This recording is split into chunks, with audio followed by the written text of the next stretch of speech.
enfermagem! Bem-vindos ao melhor podcast, um oferecimento Corém Minas. Eu sou Luísa Werneck. E eu, Maria do Socorro, vice-presidente do Corém Minas. E esse é o Enfermagem Pode! Muito bem. Socorro, tava aqui, menina, contando as moedinhas aqui, ó. Contando as moedinhas, não sei se a situação tá feia, esse negócio aí, ó, do de piso, né? Entendeu? É isso aí. Como é que a gente vai fazer, ó? A enfermagem tá lá, contando as moedinhas.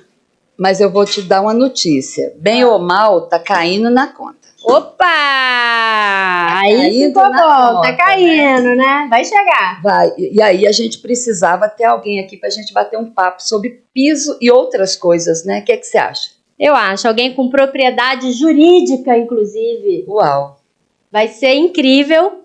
Por isso, a gente trouxe aqui uma pessoa que é referência nesse assunto. Seja muito bem-vindo, Doutor André Kazuca! Maravilha estar aqui, obrigado pelo convite. Pode ser André, pode ser Kazucas. Eu estou mais acostumado com Kazucas porque é o jeito que me chamam mesmo, doutora Socorro. Pode ficar tranquila e vamos lá, vamos conversar, porque esse piso tem que cair na conta, né? Não é possível uma coisa dessa. Ai, meu Deus do céu, Vai tá cair. caindo ó, aos pouquinhos. Opa! Com muito sofrimento da enfermagem, mas tá caindo, né? Eu já quero te perguntar uma coisa.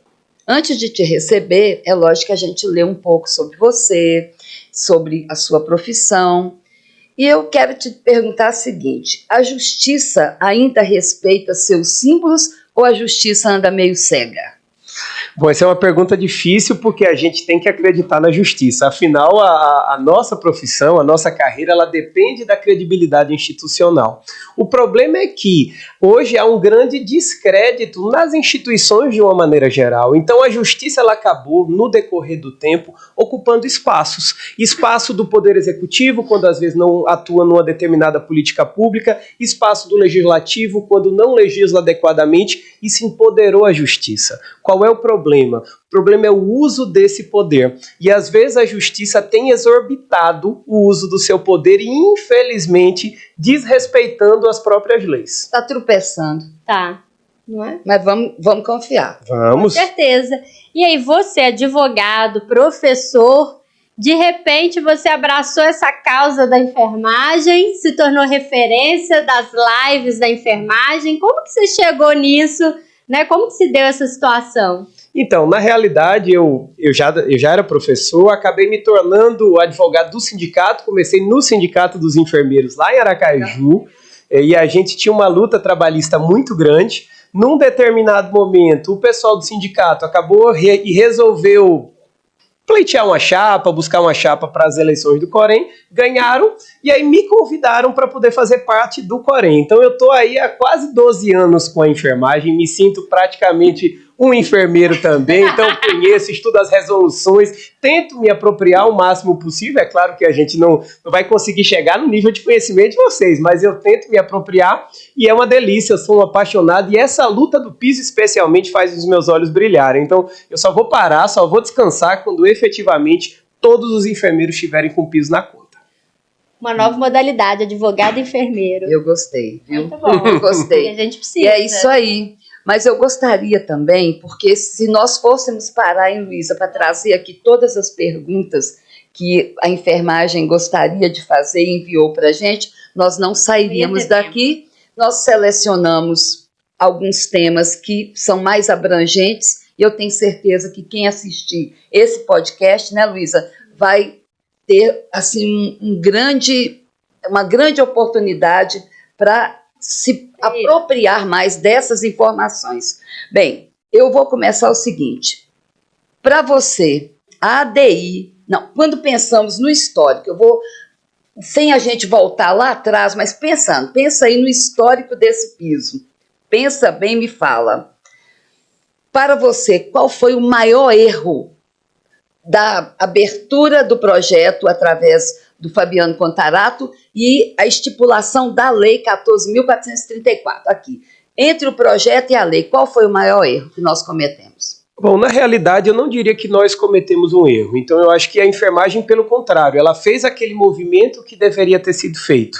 Então, eu digo muito que a primeira vez em que eu passei a acreditar no piso foi aqui no Corém Minas. Então, eu estive aqui, fui convidado, vim acompanhando o Dr. Conrado, presidente à época do Corém Sergipe, e a mobilização que acontecia, porque o que eu ouvia à época era que a enfermagem era desunida, que a enfermagem nunca ia ter um piso, nunca ia conseguir evoluir em algo. E quando a gente chegou aqui e viu todos os presidentes dos Coréns, representantes do Conselho Federal, diversas pessoas que ocupam cargos políticos, todo mundo reunido e falando sobre o piso de uma maneira concreta, a gente passou a acreditar.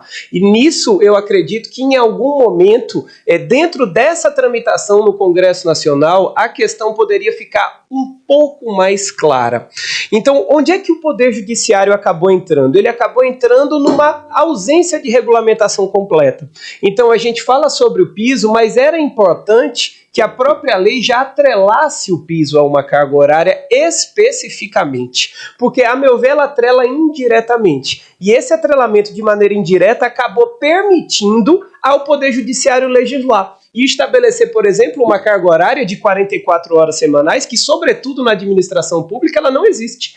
Então, você acaba criando uma situação de piso salarial da enfermagem que alguns podem sequer ser beneficiados por conta disso. Então, eu acho que somente esse ponto ele poderia ser ajustado, ainda pode ser ajustado, porque no demais, na realidade, houve lei, houve emenda à Constituição, 2 emendas à Constituição, houve uma nova lei regulamentando o orçamento em tempo recorde. Então, assim, uma luta de 30 anos, ela acabou se catalisando nesses últimos tempos e tudo aconteceu. O que era muito improvável que acontecesse, aconteceu. Então, eu acredito que agora são ajustes. A maior parte do caminho já foi percorrido. Então, agora vamos ajustar para que todos tenham o piso de maneira digna na conta. Sim, e essa é uma sensação que todo mundo tinha, né, de que o piso nunca ia sair.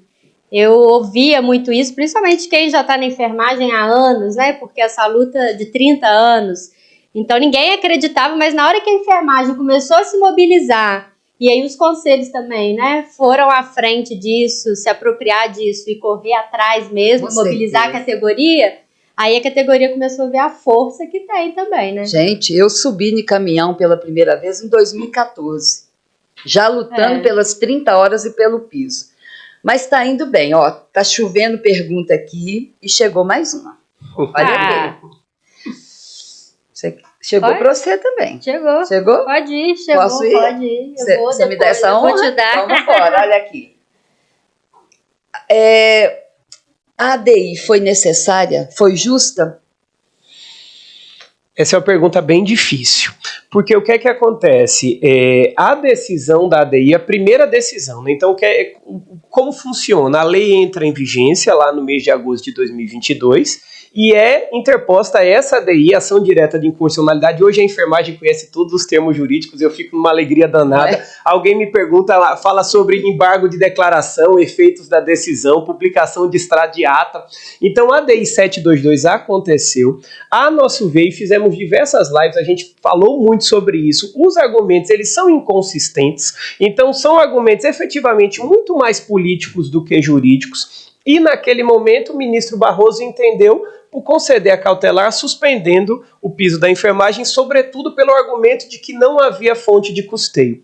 O meu entendimento naquele momento é de que aquela decisão ela não podia prevalecer. Por que ela não podia prevalecer? Porque a lei do piso, ela condicionava o pagamento do piso para a administração pública somente para o ano de 2023. Por que ela fazia isso? Para dar tempo de União, estados e municípios elaborarem o seu orçamento de 2023 e incluírem o pagamento do piso. E para a iniciativa privada não há necessidade de fonte de custeio. Então que é o próprio mercado que se regula, os planos de saúde, os grandes hospitais, daí por diante. Então, a meu ver ali, houve uma grande falha, na realidade uma decisão, a meu ver, muito mais política do que jurídica, que gerou diversos reflexos e pessoas desacreditando no processo. Protetora, de certa forma, veio para proteger, né, talvez determinada casta, né, que estava ali envolvida com esse piso, mas nós não vamos entrar nesse mérito. Mas eu considero, sabe, doutor André Casucas, super injusta da forma como foi conduzida, um domingo à noite, às vésperas do início da legalização ali. Mas tudo passará. E qual que é a pergunta que chegou aí para você? Passará e o piso vai cair. Vai cair. Você está muito boa, as moedas todas. Só tô indo de 5 centavos. Tá aí, vai lá. E aí, falando, né, dessa medida cautelar, as justificativas que eles usaram, né? Se foram assertivas, o que você acha disso? Então, depois dessa suspensão, lá monocrática, o ministro Barroso submeteu ao plenário, que votou pela manutenção da suspensão, até que se resolvesse a questão orçamentária. Foi aí que, já no ano de 2023, a enfermagem conseguiu a mobilização e teve a emenda à Constituição dizendo que a fonte de custeio era da União, que era a União que ia fazer o repasse, e a norma especificamente sobre o orçamento, que foi o PLN 5, que foi convertido em lei, lá aportando os 7,3 bilhões para o exercício de 2023. Então, após isso, assim, o ministro Barroso ele se viu numa situação insustentável. Como é que se vai manter a cautelar agora? E aí levou de volta ao julgamento no plenário do Supremo Tribunal Federal, e aí a gente teve entendimento para todo lado. Então, o próprio ministro Barroso, ele proferiu um voto, depois ele mudou o voto. Daqui a pouco a gente vai falar um pouquinho mais sobre esses votos, porque é muito interessante a gente observar o que aconteceu e quais foram os entendimentos trilhados que, mais uma vez, no meu entendimento, não foram adequados, mas a gente avançou bastante. Eu acho que, pensando no grande número de profissionais que daqui a pouco estarão assistindo ou ouvindo esse podcast, eu tenho que dar os parabéns, porque eu enxergo a enfermagem marchando, sabe? Corajosamente, sem tempo, sem força, respeitando a vida do ser humano, porque poderia ter vindo uma tomada de decisão da enfermagem aí drástica, mas ela o tempo inteiro, ao mesmo tempo que ela falava em mobilização, em paralisação, ela falava também no respeito à vida. Então, a você, enfermagem, nosso respeito, nossa admiração, e dizer que estamos caminhando juntos e caminharemos, e vai dar tudo certo. Mas olha para você ver a questão toda. Eu lembro, sabe, André Casupa, que quando nós íamos nas reuniões lá em Brasília, principalmente Bruno, enquanto parlamentar, também enquanto presidente, o que chegava para nós numa roda de conversa, calma, o governo, através do ministro Rui Costa, já conversou com o Supremo, está tudo certo. E num dado momento, quando o ministro Barroso toma novamente as rédeas da situação e suspende a medida cautelar, ele coloca uma série de ponderações e considerações que eram totalmente contrárias à lei e contrárias à enfermagem. O governo sabia de tudo? Bom, vamos lá. Na sua opinião? Na minha opinião, não. Na minha opinião, eu realmente acredito que houve uma tentativa de um alinhamento jurídico para que o piso fosse efetivamente pago. Por que eu digo isso? Porque o primeiro voto do ministro Barroso, ele veio num tom diferente. Então ele tinha uma linha mais protetiva, mais de respeito efetivamente à lei, com quase nenhum condicionante. Então o primeiro voto do ministro Barroso, a meu ver, refletia aquilo que foi alinhado entre governo e Supremo Tribunal Federal, porque não dá para dizer que não se conversam. Então é claro que a justiça ela deve ser o mais imparcial possível, a justiça sim, a deusa da justiça cega, mas houve esse alinhamento. Do alinhamento saiu o voto provavelmente do ministro Barroso. Só que aí, após esse voto, deve ter tido um contra-alinhamento. Então uma discussão especialmente dos hospitais privados, que devem ter lá caminhado pelos gabinetes do Supremo Tribunal Federal, expondo as suas razões, o que levou ao próprio ministro Barroso mudar o voto. E fazer um voto absolutamente inesperado por dois aspectos muito relevantes. A primeira, pela primeira vez no Supremo Tribunal Federal, houve um voto conjunto. Foi. Então, assim, uma grande novidade. Então, o ministro Gilmar proferiu seu voto. Antes de proferir o voto e publicizar o voto, ele deve ter conversado com o ministro Barroso, o convenceu do seu voto, e lá eles anexaram o voto conjunto do ministro Gilmar com o ministro Barroso. Essa foi a primeira surpresa, né? A segunda surpresa é porque, notoriamente, são ministros antagônicos na corte, em que em alguns momentos já houve discussões, até no próprio plenário, que é bastante incomum. Então essa decisão acabou acontecendo, acabou unindo pessoas antagônicas do próprio Supremo Tribunal Federal nessa mudança de posicionamento. Então eu acho que aí houve a atuação dos hospitais, sobretudo dos hospitais privados, também da frente de prefeitos, que também trabalhou nos bastidores marcharam lá do muito, Tribunal né? Federal. Marcharam muito em Brasília. Sim, é porque da mesma forma que a enfermagem, né, todo dia tá lá, Bruno tá lá, né, vários profissionais batendo a porta lá nos gabinetes, correndo atrás do piso, a enfermagem não aguenta mais os bastidores do outro lado, né? As prefeituras, secretarias de saúde, está todo mundo fazendo o mesmo movimento. Lobby do piso. Com certeza. O pessoal talvez não tenha noção, quem está em casa, de como a enfermagem marchou e a importância do sistema COFEM-CORENS nisso, porque se a gente caminha hoje pela Câmara dos Deputados, pelo Senado Federal, a doutora Socorro sabe disso, os parlamentares conhecem os profissionais da enfermagem, conhecem os presidentes de COREN, conhecem todas as pessoas que trabalham no sistema para isso. Então eu acho que isso é muito relevante, porque eles perceberam o poder da enfermagem. Talvez eles tenham mais noção da representatividade da enfermagem do que a própria categoria. Sim. A categoria não tem ideia do seu poder. Então esse empoderamento é importante, falar sobre isso para que a enfermagem entenda que nunca uma categoria conseguiu 2 leis e 2 emendas à Constituição em tão curto período de tempo. Então a gente está falando em menos de um ano, 2 leis e 2 emendas à Constituição. Isso é muito importante. Hein? Nossa, é um trabalho sem dúvida que a enfermagem precisa se apropriar mais disso pra gente, porque ainda tem muitas coisas pra gente conquistar. O piso tá pingando. Unidos somos mais fortes. Esse é o grande lema, e reconhecer essa fortaleza. Isso. Obrigada, viu, Cazuza, por lembrar isso pra gente também agora. Isso mesmo. E aí, entrando nisso, né, já que a gente está falando desse movimento que acontece do outro lado também, como que você analisa o posicionamento, né, dos conselhos da Secretaria de Saúde Municipal, estadual, em relação a essa questão do piso do pagamento? Porque veio a fonte de custeio lá para pagar o piso, mas nem assim os recursos eles estão facilitando também. Nem tendo recurso lá, não facilita, às vezes, no cadastro lá dos profissionais, do valor, cobrar mesmo, né? Que essa cobrança, veio o valor ou não veio? Nossa. Não é do profissional. Uma loucura. O profissional tá de olho. Aqui, Luiz, e antes de doutor André responder, eu faço uma reflexão que o piso, não sei se você vai ficar de acordo com esse meu pensamento, ele abriu uma caixa de Pandora dos municípios.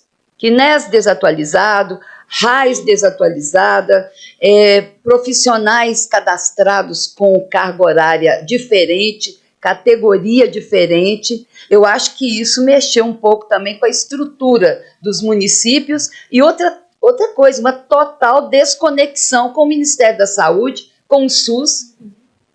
Então, isso também, o piso da enfermagem, a meu ver, trouxe uma contribuição para o sistema de saúde do país. Abrindo as portas e abrindo essa caixa de Pandora, porque tem problema para ser resolvido até hoje. Mas o que você acha dessa posição, né? Que é isso que a Luísa trouxe. Esse comportamento hostil. Eu bato palma, mas não te pago. Exatamente. É como se palmas pagassem contas, né? Quando a gente fala sobre dignidade também passa por salário. E é muito importante que o salário seja pago de maneira efetiva, de maneira adequada, para propiciar essa dignidade, que o profissional de saúde, que o profissional de enfermagem tem apenas um vínculo, porque em outras categorias as pessoas têm um vínculo só e esse vínculo remunera a sua família, e o profissional de enfermagem ele tem que ter mais de um vínculo. Ele tem que sair de um plantão para outro correndo, ele tem que sair do seu trabalho para dar um plantão, tá no plantão no fim de semana. Então é muito importante que se fique claro e se conceda essa dignidade através de salário. Lá à frente dos prefeitos, a marcha dos prefeitos acabou expondo realmente diversas inconsistências. Então, em diversos municípios havia uma desorganização estrutural. Algo sistêmico. Inclusive, beirando aí situações de improbidade administrativa, já que há recursos vindos do Ministério da Saúde através de cadastros desatualizados, e aí isso só foi escancarado quando houve a primeira portaria do Ministério da Saúde. E aí a gente sempre cobra a portaria do Ministério da Saúde, ministra Nise apresenta a portaria, só que a primeira portaria ela foi bem célere, ela saiu bem rápido. O que acontece? Houve uma grande discussão, uma celeuma, os prefeitos estiveram lá de novo e disseram, esse valor não dá para pagar o piso. E ela disse, bom, mas eu tomei como referência aquilo que vocês me informaram. E para pagar essa diferença para o piso. E aí eles pediram mais prazo e foi concedido prazo. Mesmo assim, até hoje, há municípios que não abasteceram, não colocaram as informações lá no CNES, na RAIS, e aí não estão contemplados até agora. Eram 117. Eu não sei se vai em setembro agora, né? Dia 1º vai reabrir, se eles vão conseguir, né? Então, eu acho que essa caixa de Pandora mexeu com eles, né? Mexeu com a qualidade da minha gestão lá, né, no município. Com certeza. Eu, prefeito, eu, secretário de saúde. Então, eu acho que isso beirou um pouco, eles assustaram, porque até então ninguém sabia que estava nesse nível de desorganização. Sim, a poeira está debaixo do tapete. Na hora que levanta o tapete para ver o que tem aí. Aí, boa poeira para tudo quanto é lado. Sou eu, né? Você. Ai. Eu tô aqui escolhendo. Preparada? Entre duas. Olha aqui.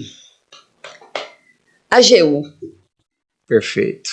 Mexendo com sua classe, né?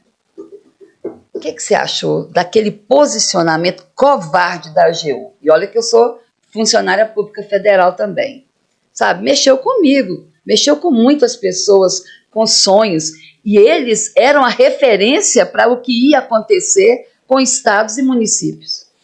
Bom, perfeito. Sobretudo porque eles parametrizam aquilo que vem do governo federal. Então, acho que esse é o pior ponto. Então, o entendimento da AGU, a meu ver, em alguns pontos, ele realmente é falho. Mas aí a gente tem duas situações. A primeira é a possibilidade de oposição de embargos de declaração ao voto médio do Supremo Tribunal Federal, que ainda não foram opostos porque não foi publicado o acórdão. Então, há prazo a partir da publicação do acórdão. O que foi publicado foi o extrato de ata, mas o acórdão com cada um dos votos ele ainda não foi publicado, então a gente está aguardando isso. Pode haver um entendimento diferente do Supremo Tribunal Federal explicando algumas situações, porque o Supremo Tribunal Federal, com todo respeito, ele poderia ter facilitado, mas ele dificultou.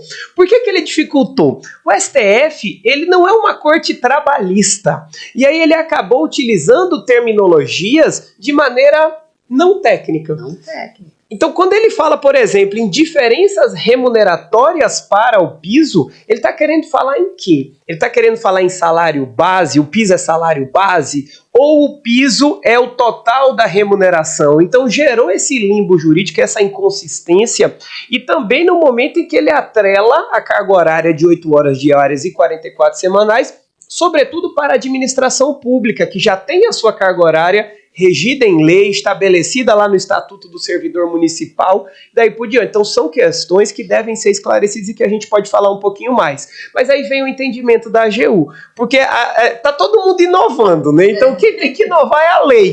Dentro do ordenamento jurídico, o pessoal da enfermagem hoje já sabe disso, a gente tem uma hierarquia normativa. Então a Constituição está acima de tudo e ela é que dá todas as diretrizes. Abaixo dela estão as leis, qualquer tipo de lei, e abaixo as regulamentações infralegais, então os decretos, as portarias, os regulamentos, e o parecer da AGU ele tem que estar ainda abaixo disso. Uhum. Só que ele acaba inovando mais uma vez, porque em algumas situações isso se torna bastante prejudicial, porque ele passa a entender que há vantagens recebidas pelo servidor que englobam o cálculo do piso, as chamadas vantagens fixas.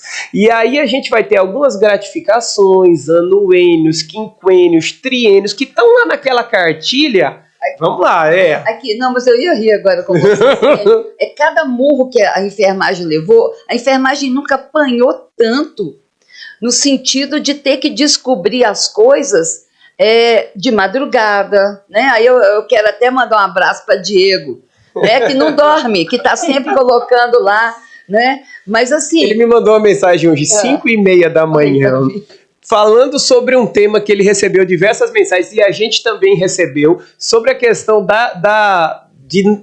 daquele profissional de enfermagem que tem 2 vínculos, o Ministério só repassou para um, e aí ele queria fazer uma live já hoje. Aqui, agora não, daqui a pouco, né? Deixa eu ir lá pro podcast, vou lá em primeira mão aqui, mas isso efetivamente aconteceu, e o Diego é uma pessoa importante nessa difusão da informação. Então teve à frente e teve um papel extremamente relevante nisso, no engajamento nas redes sociais. Porque é claro que em alguns momentos para a enfermagem o engajamento pessoal é difícil. Então aqui, quantos municípios a gente tem aqui em Minas? Imagina para reunir todo mundo, para a gente falar sobre o piso, para a gente fazer uma palestra sobre o piso, para a gente conversar e tirar as dúvidas. E nas redes sociais, no YouTube, no Instagram, a gente consegue reunir lá mais gente. As nossas lives, mais de 1.000 pessoas acompanhando simultaneamente, e gente do Brasil inteiro. Então, gente pedindo para doutora Socorro, vem aqui, faz isso em outros estados e daí por diante, porque as pessoas estão carentes por informação. Então, acho que isso é bem relevante. E nesse primeiro posicionamento da AGU, veio a palavrinha invariável. O povo endoidou. O que é isso? Variável, invariável. Uma coisa tão simples, mas são tantas as informações que a enfermagem toda hora tinha que aprender. E mais uma vez, eu quero agradecer a você, todos os advogados que se dispuseram a nos ajudar. Aí em Minas nós temos vou esquecer o nome dele, depois eu lembro, mas vai dar tudo certo. Agora, eu queria ver se a técnica podia colocar uma imagem para gente. Enquanto a imagem vai entrar ali... É surpresa também, né? Gente, vamos lá. Vou dar um recado. Rapidinho, a imagem já tá ali. Mas curte, comenta e compartilha esse podcast. Demais. A enfermagem tá precisando ouvir. Olha aí. E agora? Complicado, né?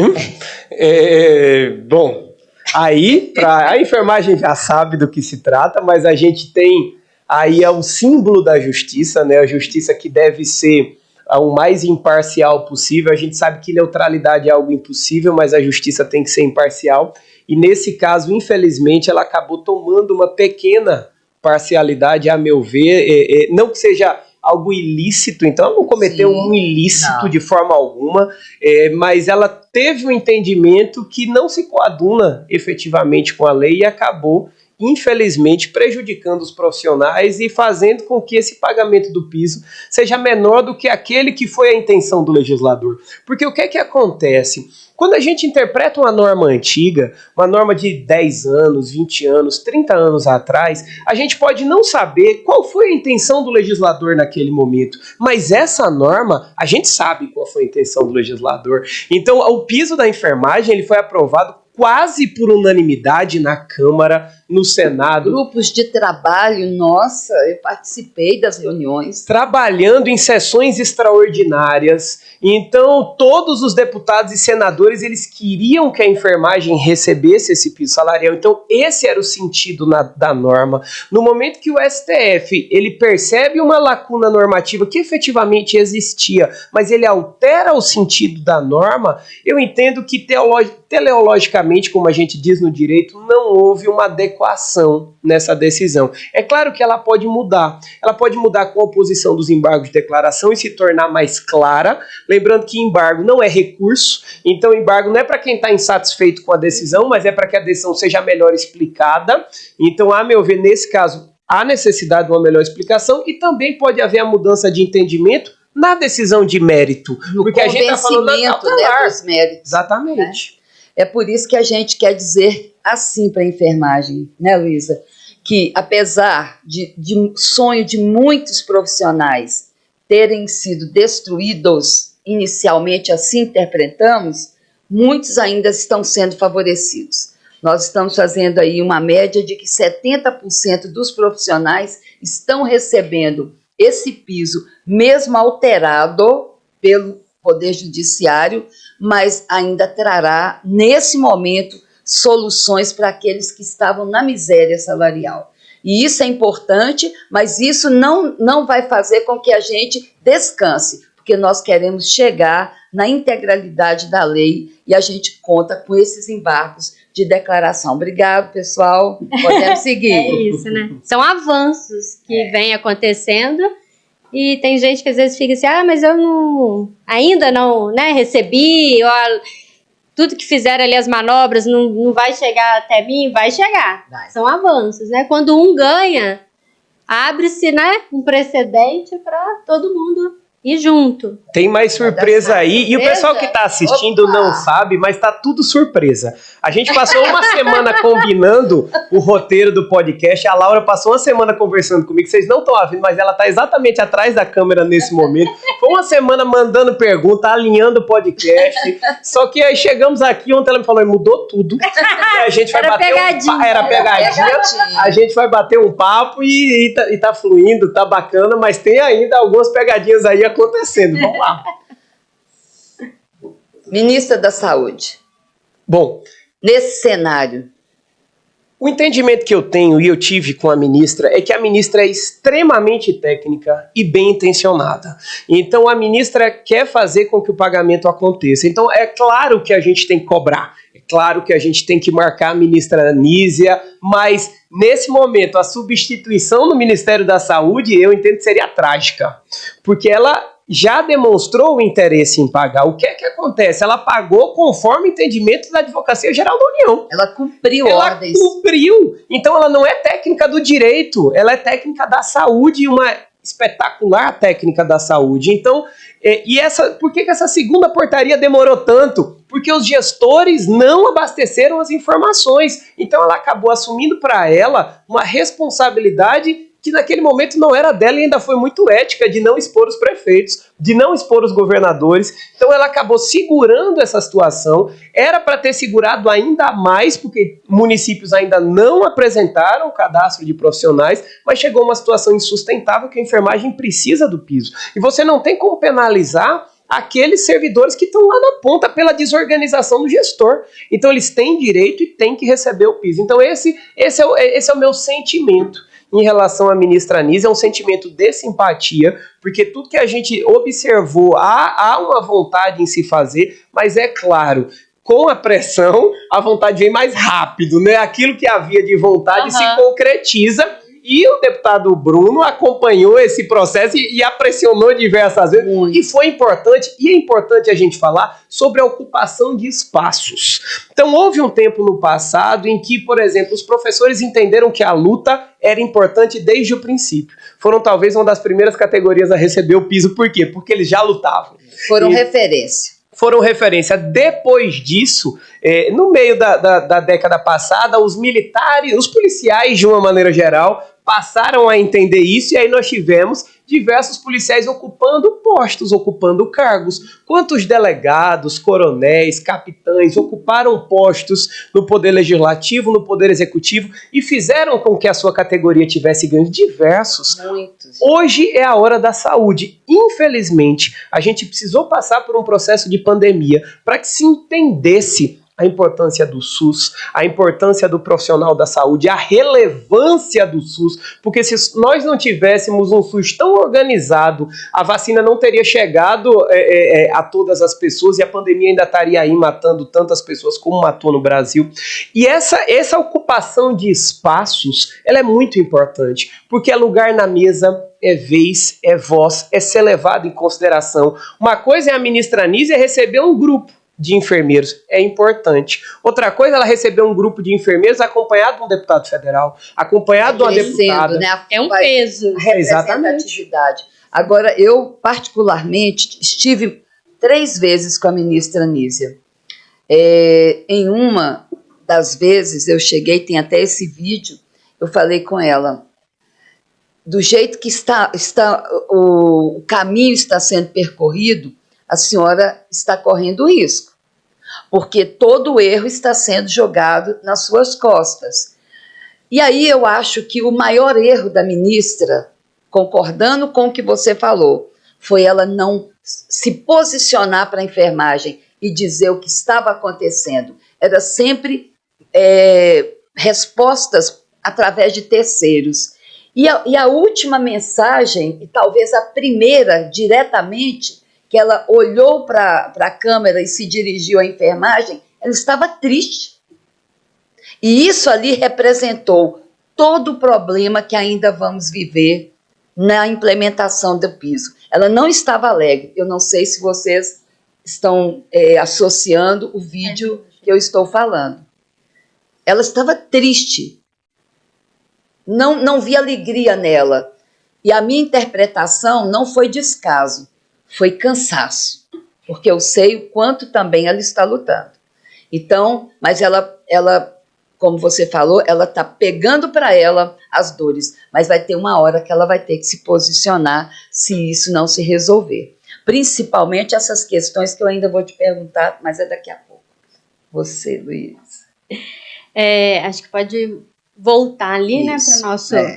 E eu acho que um grande ponto, só para concluir a questão da ministra Anísia, é porque, assim, mesmo agora com a transferência dos recursos, há ainda a insatisfação de uma parte. Então, assim, ela cumpriu o máximo do que ela poderia fazer, porque ela seguiu a orientação da Advocacia Geral da União, grupo de trabalho, e mesmo assim, ela abre uma live e tem gente dizendo, o piso fake, não vamos receber, porque existem determinadas pessoas que realmente, com aquele entendimento primeiro do Supremo, e depois da AGU, ou não vão ser beneficiados ou vão ser pouco beneficiados. E aí essas pessoas continuam cobrando e a luta tem que continuar. Mas a gente também tem que olhar para a maioria que vai ser beneficiada, para a maioria que essa portaria vai conceder muito mais dignidade aí para o auxiliar de enfermagem que está na ponta, para o técnico que vai ter aí uma diferença remuneratória bastante satisfativa. Então, eu acho que essa é a sensação, sabe? Eu fiz tudo que eu podia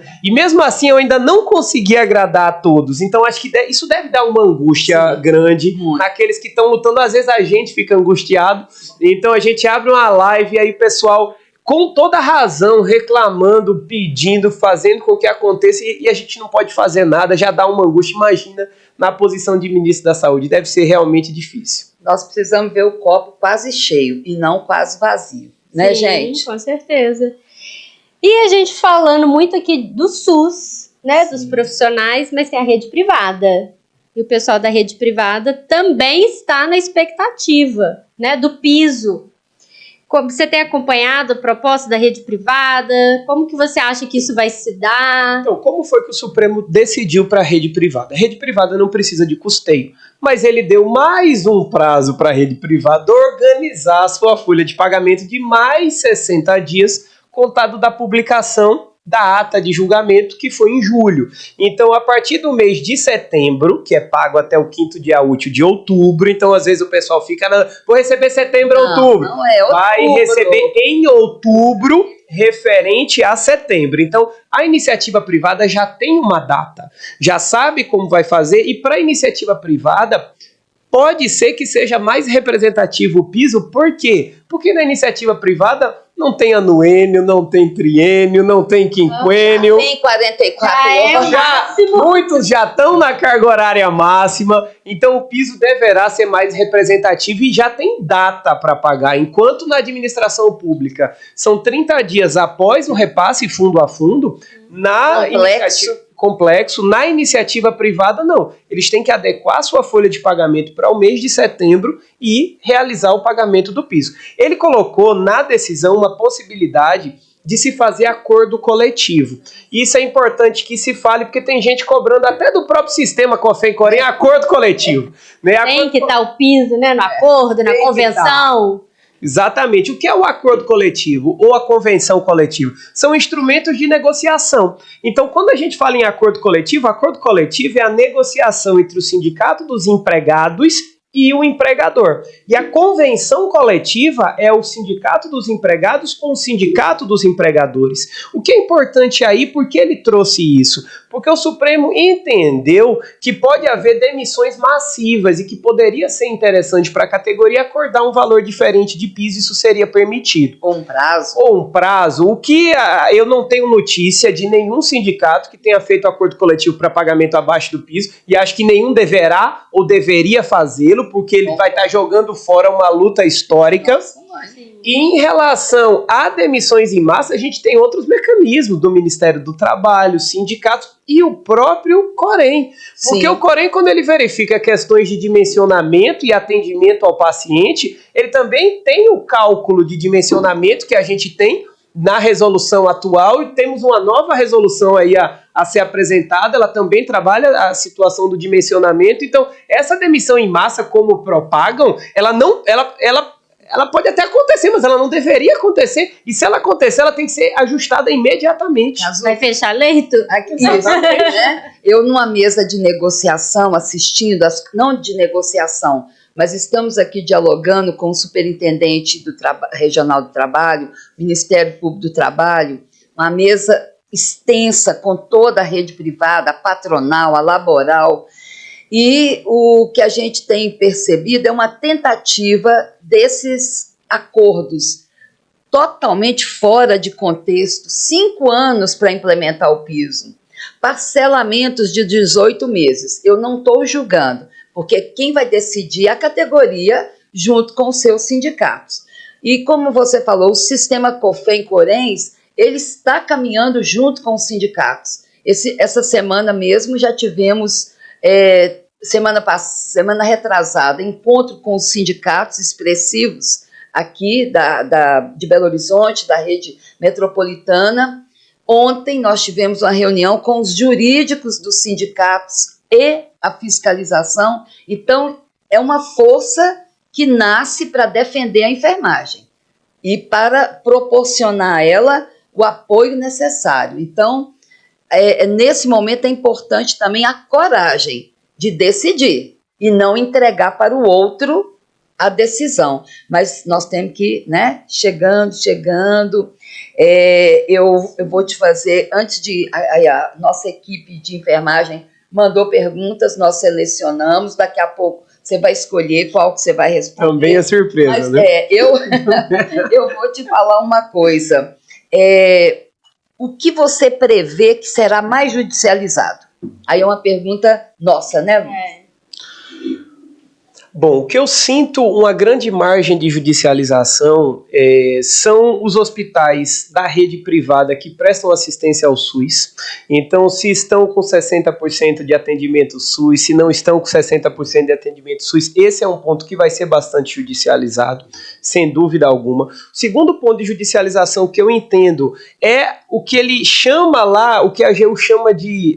vantagem fixa. Então, por exemplo, quando ela diz que os anuênios, os triênios e os quinquênios, eles estão dentro do piso, ele desnivela pessoas. Então, ele cria uma situação de igualdade entre desiguais. Você viu que na nova cartilha ela afasta isso, mas alguns prefeitos estão ainda usando. Exatamente. Né? Então, quando saiu, a gente criticou, fizemos uma live, eu fiz uma live, acabei recebendo diversas...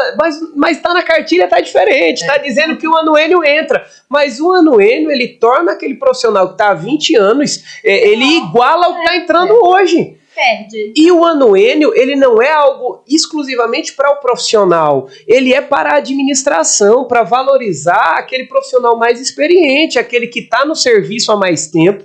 Então ele tem que ser levado em consideração. Outra situação que deve levar a uma judicialização grande é a situação do técnico e do auxiliar. Atenção, gente. Esse ponto é muito importante, porque já deve estar acontecendo aqui também uma movimentação de pessoas ativando a inscrição de auxiliar. Isso não é à toa. Vou te falar, né? E enfermeiro ativando técnico.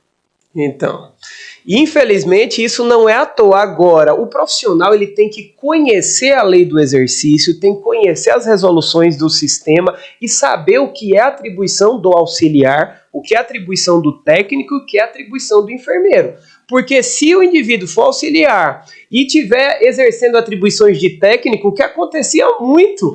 Só que, como o salário era parecido, as pessoas aceitavam isso de uma maneira natural. Vai fazendo, né? Agora não, agora é expressivo. A diferença de um para o outro é expressiva. Então esse vai ser um ponto importante, junto com outros CBOs. Então, os hospitais já fazem de alguma forma, mas vão fazer mais a contratação de técnico de laboratório, de assistente de médico, técnico de análise clínica, assistente de consultórios, nomenclaturas mil, de tudo, né? A gente vai ter daqui a pouco uma reunião com a fiscalização e esse é um dos principais pontos, porque a fiscalização, quando ela chegar, ela vai ter que identificar isso. Bom, qual é o nome dele aqui? O nome dele, nesse momento, é irrelevante, ele participa do processo de enfermagem? Então acabou, ele tem que estar lá. É claro que muitas vezes, para o Corém, se ele é da profissão, se ele é técnico, se ele é técnico e está exercendo a função de técnico, mas registrado como auxiliar, a gente não tem como autuar isso, mas a gente pode, e essa vai ser a conversa que a gente vai ter daqui a pouco, encaminhar para os órgãos pertinentes, porque o Corém, ele está em campo, ele está na fiscalização o tempo todo, e ele pode observar isso e encaminhar para o Ministério do Trabalho, para o Ministério Público do Trabalho, para o sindicato, para que possa judicializar essa questão, porque depois de diversas condenações, os patrões vão entender que o custo-benefício de descumprir regra trabalhista é muito grande. E aí, efetivamente, os juízes do trabalho deverão aplicar essas penalidades. Aqui nós estamos com a operação legalidade, rumo ao campo com esse foco, sabe? E aí, Luísa? Porque, além disso, tem o inverso também, né? De contratar o auxiliar, como auxiliar, forçar ele a fazer o serviço de técnico e o técnico passar atribuições do enfermeiro para o técnico também, né? Isso a gente tem que estar de olho também. Estamos de olho. E não só o Corém está fazendo o papel da fiscalização, mas cabe ao profissional também denunciar. Se posicionar. Isso é muito importante, porque às vezes o profissional ele tá lá na ponta, ele tá sofrendo e a gente não tem como saber de tudo, porque existe um cronograma de fiscalização e você não tá todo dia na mesma unidade. Há necessidade de se fiscalizar todos os municípios, todas as unidades, rede pública, rede privada, rede filantrópica. Então, se o profissional ele faz uma denúncia junto ao Corém, essa denúncia ela pede passagem na fiscalização. Então, vai alguém lá verificar a situação em loco, um fiscal, e aí vai poder dar andamento a isso. Então, esse trabalho de parceria do sindicato com o Corém e com o profissional que está na ponta, ele é fundamental para que a atuação seja efetiva, porque a justiça, o Rui Barbosa já dizia que a justiça tardia é injustiça manifesta. Então a gente acaba não dando a resposta no momento adequado e a pessoa, mesmo você conseguindo resolver, ela não se sente com a justiça feita por conta da demora. É isso aí. Sim. Vou falar então. Não, mas eu vou perguntar uma coisa antes dos bonequinhos. Da rede privada, já que a gente está falando, só para se chegar lá em outubro e o profissional não receber, né, a instituição privada lá não pagar. Então, que... Isso é fantástico, Luísa, porque assim, o meu patrão disse que não vai pagar. Você está de olho, né? Tô de olho. A gente recebe muita mensagem assim, o dono da clínica disse que não vai pagar o piso. Eu fico pensando, ele pode escolher, né? Porque assim, se ele quiser matar alguém, ele pode matar alguém, né? Se ele quiser não pagar o seu salário, nada, ele pode? Não pode. Então, o piso é lei federal. Então, é norma que está em vigência. O Supremo Tribunal Federal já disse a aplicabilidade dela a partir do salário de setembro, pago em outubro.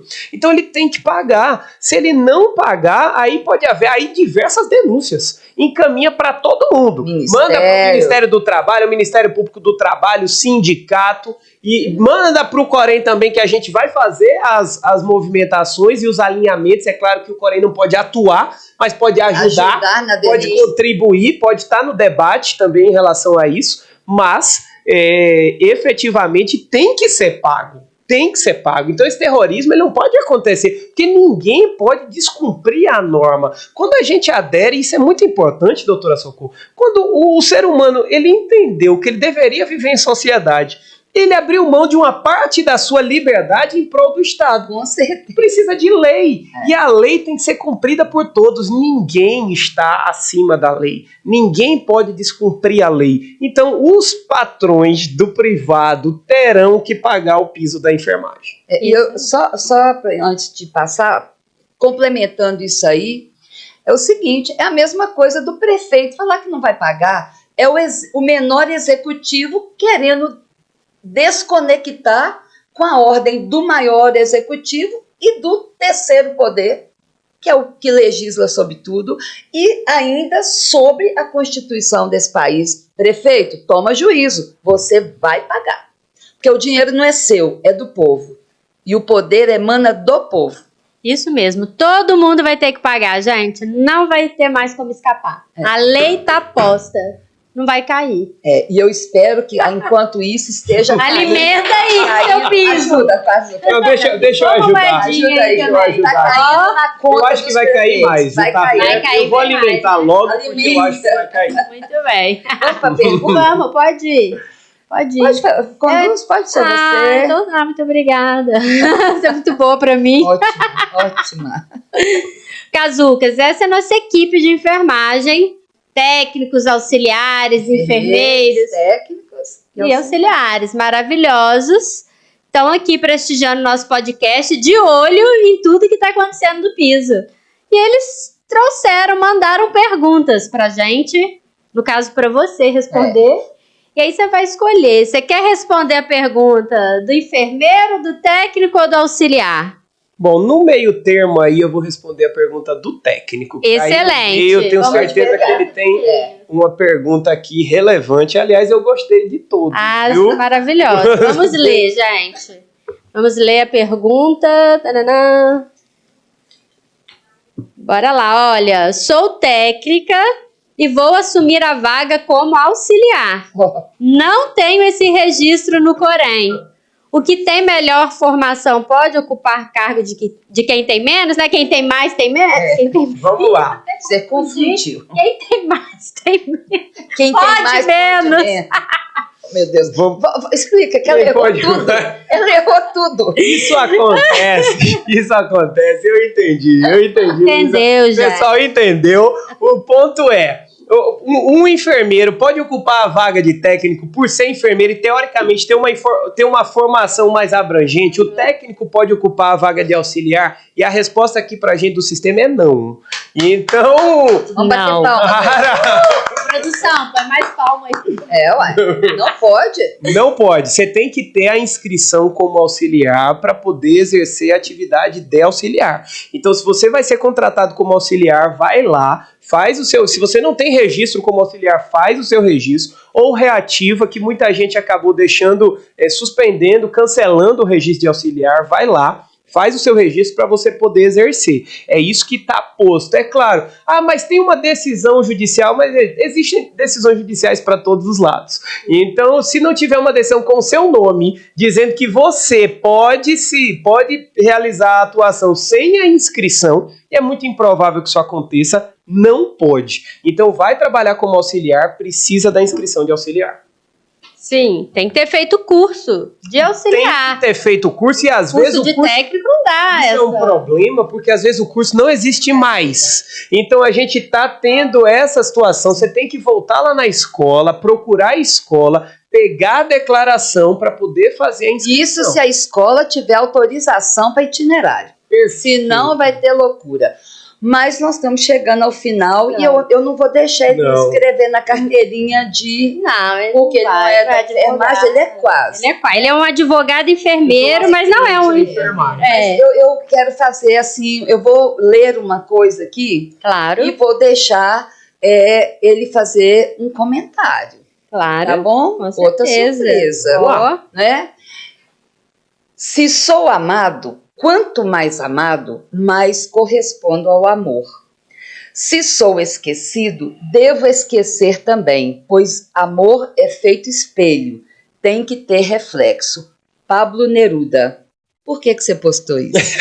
Nossa, eu já ia falar, gente, que coisa profunda. Ele vai pensar, mas ainda bem que o post é dele.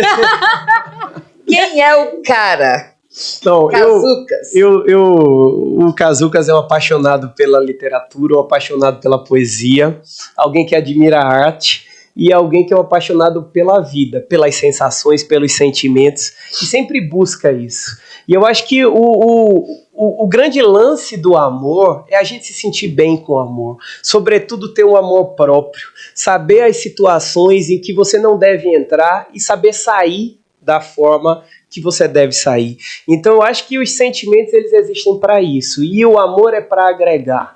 Então eu trouxe esse poema, publiquei isso no Instagram, porque eu percebo muitas vezes muita gente que acaba abrindo mão do amor próprio em nome de outra pessoa. Isso não deve acontecer. Então nós temos que nos colocar sempre em primeiro lugar, entender as nossas aspirações para aí sim estarmos prontos para o outro. Então o primeiro grande amor deve ser o amor por si mesmo, para você poder estar pronto para amar e para oferecer aquilo e receber a delícia que é estar apaixonado, estar amando e amando a vida de uma maneira geral. Gente, Luísa. eu vou embora. Não, você fica porque nós temos que terminar. Gente, mas eu acho que maravilhoso. fica sem ter planejado Sim. uma grande mensagem para a enfermagem: amor próprio. Não Isso. deixe ninguém perturbar o seu amor próprio. A valorização da enfermagem começa em cada um dos profissionais. Sim. Inclusive em você e em mim, você. né? Cada Fica de um de olho. nós, isso mesmo. E aí a gente vai, já chegando ao final, queremos te agradecer muito. Nós temos E o que eu deixo para a enfermagem é que a enfermagem entenda o seu poder, entenda a sua voz. A luta da enfermagem é a luta pela dignidade, é a luta pela saúde, é a luta pela assistência ao paciente, é a luta pelo bem-estar da sociedade de uma maneira geral. Então, a hora do empoderamento chegou. Já avançamos, mas ainda há muito a se avançar. E eu deixo uma frase que eu gosto bastante, que diz que os poderosos eles podem matar 1, 2 ou até 3 rosas, mas jamais serão capazes de deter a primavera. Muito obrigado por estar aqui. Lindo. Deixa sua rede social também, pessoal te seguir, ficar por dentro. Não, claro, @André Cazucas com K. Né, segue lá, vamos acompanhar. Sigam também as meninas aqui, Doutora Socorro. Doutora Socorro é @MSocorro _Pena. _Pena. @Luísa Werneck Enfe. E